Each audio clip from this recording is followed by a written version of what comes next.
Hello guys, welcome all of you. This is Sunil. जैसे कि आप लोग जानते हैं, इस क्लास में हम लोग जीके जीएस का प्रैक्टिस करते हैं, साथ में हिंदी का भी प्रैक्टिस करते हैं जो एग्ज़ाम में बार बार रिपीट होता है। तो पहला क्वेश्चन है, भाभा परमाणु अनुसंधान केंद्र कहाँ पे स्थित है? तो भाभा परमाणु अनुसंधान केंद्र जो है सो ट्रामे में स्थित है। क्वेश्चन पूछा जाता है, निम्नलिखित में से किसके द्वारा संविधान में संशोधन किया जाता है? तो संविधान में संशोधन जो है सो संसद के द्वारा किया जाता है। अगला क्वेश्चन है, गोलकुंडा स्थित है? तो गोलकुंडा जो है सो बीजापुर में स्थित है। क्वेश्चन पूछा जाता है कि दूध का दही में परिवर्तन होना किसके कारण होता है? तो दूध का दही में परिवर्तन जो होती है सो जीवाणु का कारण होती है, और वो जीवाणु का नाम क्या होता है? लैक्टोबैसिलस उस जीवाणु का नाम होता है। अगला क्वेश्चन है, क्वेश्चन पूछा जाता है कि सौर ऊर्जा का स्रोत जो है सो क्या है? तो सौर ऊर्जा का स्रोत जो पूछेगा तो नाभिकीय संलयन है। क्या है? नाभिकीय संलयन है। अगला क्वेश्चन पूछा जाता है कि भारत का सर्वोच्च पर्वत शिखर कौन सा है? तो भारत का सर्वोच्च पर्वत शिखर जो है से गोडविन ऑस्टिन को कहा जाता है, जिसे केटू के नाम से भी जानते हैं। अगला क्वेश्चन है, पल्लव राजाओं की राजधानी कहाँ थी? तो पल्लव राजाओं की राजधानी जो से कांचीपुरम थी। कहाँ थी? कांचीपुरम थी। अगला क्वेश्चन है 28 नंबर का, कंप्यूटर का मस्तिष्क किसे कहा जाता है? तो कंप्यूटर का मस्तिष्क जो है सो सीपीयू को कहा जाता है, जिसे फुल फॉर्म होता है सेंट्रल प्रोसेसिंग यूनिट। अगला क्वेश्चन है 29 का, मौलिक अधिकारों में संशोधन कौन कर सकता है? तो पहले डिस्कस कर चुके हैं कि संविधान में संशोधन कौन कर सकता है? तो संसद कर सकता है। तो मौलिक अधिकार भी संविधान के अंदर आता है, इसलिए संसद इसका संशोधन करेगा। अगला क्वेश्चन है, उत्तराखंड का बद्रीनाथ मंदिर किस नदी के किनारे स्थित है? तो उत्तराखंड के जो बद्रीनाथ मंदिर जो है सो अलकनंदा नदी के किनारे स्थित है। राज्य की विधानसभा के 17वासन का आदेश किसके द्वारा दिया जाता है? तो राज्य की जो होती है, राज्य की विधानसभा के 17वां जो होता है उसका आदेश जो दिया जाता है सो राज्यपाल के द्वारा दिया जाता है। यानी कि राज्य की बात कर रही है तो राज्य की बात कर रही तो राज्यपाल के द्वारा दिया जाएगा। अगला क्वेश्चन है, चंद्रगुप्त मौर्य ने निम्नलिखित में से किस ग्रीक शासक को हराया था? तो चंद्रगुप्त मौर्य ने ग्रीक शासक सेल्युकस को हराया था। क्लोरोफिल में कौन सा पोषक तत्व पाया जाता है? तो क्वेश्चन पूछा जाता है कि क्लोरोफिल में पाया जाता है, तो क्लोरोफिल में जो है सो मैग्नीशियम पाया जाता है। मैग्नीशियम जिसे Mg से डिनोट करते हैं। अगला क्वेश्चन है, 1 रुपये के नोट पर किसके हस्ताक्षर होता है? तो 1 रुपये के नोट पर जो हस्ताक्षर जो होता है सो वित्त सचिव का होता है, लेकिन 1 रुपया से बड़े नोट पर जो हस्ताक्षर होता है सो रिजर्व बैंक के गवर्नर का होता है। अगला क्वेश्चन है, किस तापमान पर जल का घनत्व अधिकतम होता है? तो जल का घनत्व जो होता है सो 4 डिग्री सेंटीग्रेड तापमान पर 4 डिग्री सेल्सियस तापमान पर जल का घनत्व अधिकतम होता है। अगला क्वेश्चन है, जिला पंचायत का सदस्य बनने के लिए प्रत्याशी की आयु कम से कम कितनी होनी चाहिए? तो जिला पंचायत का सदस्य बनने के लिए कोई भी प्रत्याशी की जो आयु होना चाहिए कम से कम 21 वर्ष होनी चाहिए। 1905 में बंगाल विभाजन की घोषणा किसके शासनकाल में हुई थी? तो 1905 में जो हुआ था बंगाल विभाजन हुआ था, तो शासन जो से किसका था? तो लॉर्ड कर्जन की शासन था उस समय। तो क्वेश्चन पूछा जाता है कि बंगाल विभाजन किसके शासन काल में हुआ था? तो लॉर्ड कर्जन के काल में हुआ था। और कब हुआ था? तो 1905 में हुआ था, 1905 में हुआ था। अगला क्वेश्चन है, भारत में सर्वप्रथम जनगणना कब की गई थी?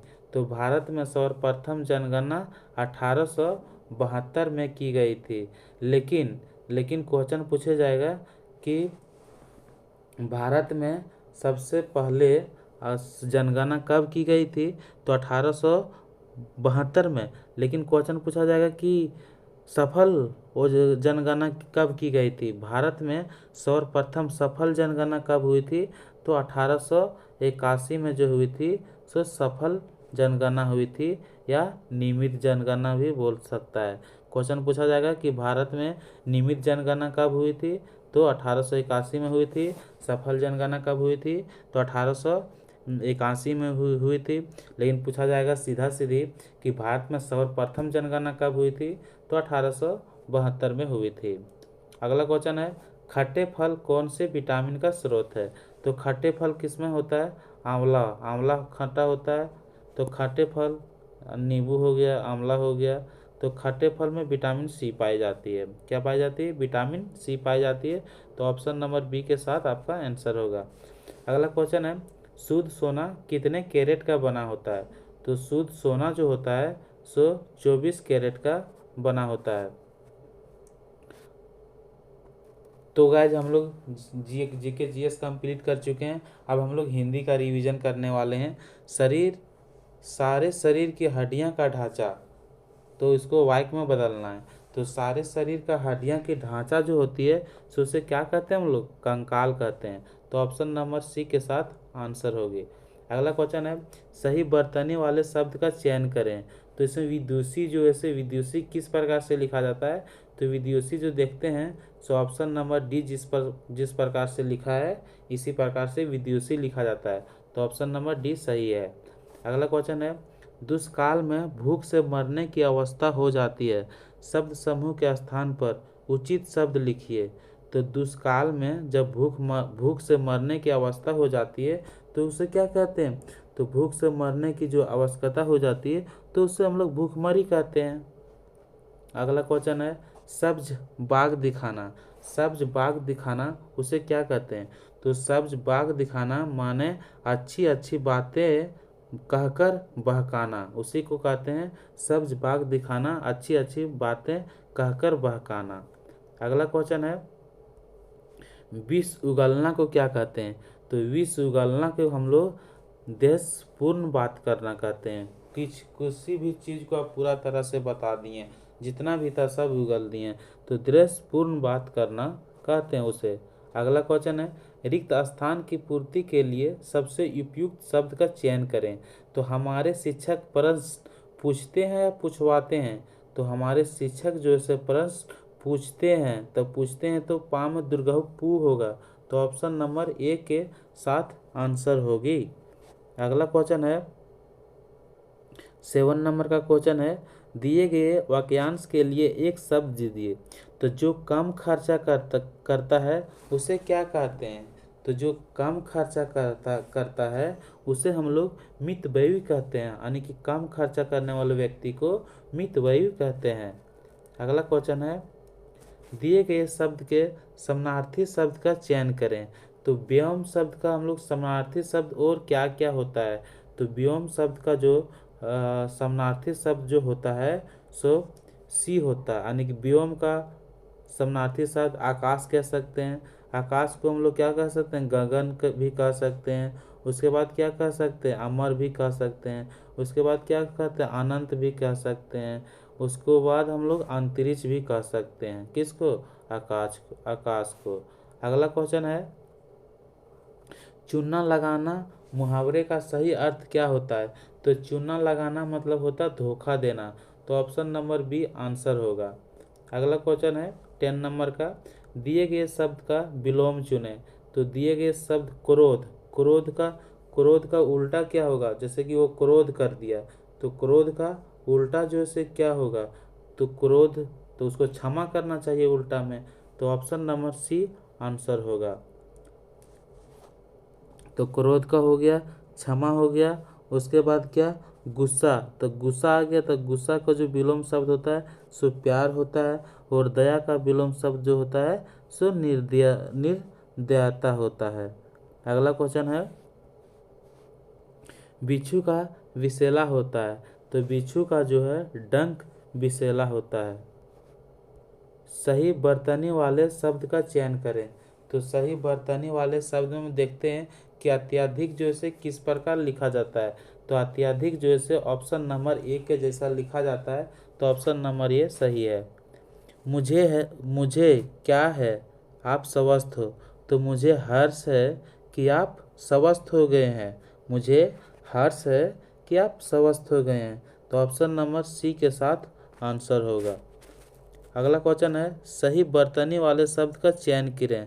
तो औद्योगिकरण हम लोग कैसे लिखते हैं। तो औद्योगिकरण लिखने से देखो इस प्रकार से नहीं लिखा जाता है। औद्योगिकरण इस प्रकार से नहीं, इस प्रकार से नहीं। तो ऑप्शन नंबर ए के साथ आंसर हो जाएगा। अगला क्वेश्चन है दिए गए वाक्यांश के लिए एक शब्द दीजिए जो व्यक्ति किसी के उपकार को मानता हो। यानी कि जो व्यक्ति किसी के उपकार को मानता हो उसे हम लोग क्या कहते हैं। तो उसे हम लोग कृतज्ञ कहते हैं। क्या कहते हैं? कृतज्ञ कहते हैं। जो व्यक्ति किसी के उपकार को मानता हो तो उसे हम लोग कृतज्ञ कहते हैं। अगला क्वेश्चन है दिए गए शब्द का विलोम चुनें। तो विलोम चुना यानी जाति का विलोम शब्द क्या होगा। तो जाति का विलोम शब्द जो होती है सो विजाति होती है। अगला क्वेश्चन है हवाई किले बनाना। तो हवाई किले बनाना का अर्थ क्या होता है। हवाई जहाज से किले बनाना नहीं, हवाई किले बनाना का अर्थ होता है मात्र कल्पना करते रहना को हम लोग बोलते हैं हवाई किले बनाना। अगला क्वेश्चन है मत्स्य का पर्यायवाची क्या है। तो मत्स्य को हम लोग बोलते हैं मछली। क्या बोलते हैं मत्स्य को?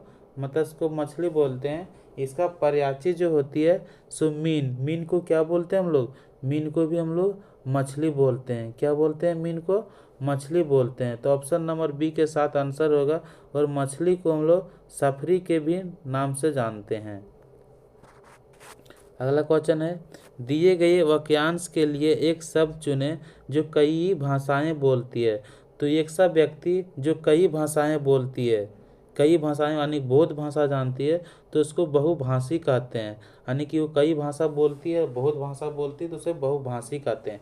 जो व्यक्ति कम बोलती है उसे मितभाषी कहते हैं। लेकिन जो व्यक्ति अधिक बोलता है उसे वाचाल कहते हैं। अगला क्वेश्चन है प्रधानमंत्री 15 अगस्त के दिन लाल किले पर झंडा फहराते हैं। तो इनमें से 4 ऑप्शन दिया है, कौन सा ऑप्शन गलत है और कौन सा सही है वो बताना है। तो लाल किले पर झंडा फहराता है बिल्कुल गलत है।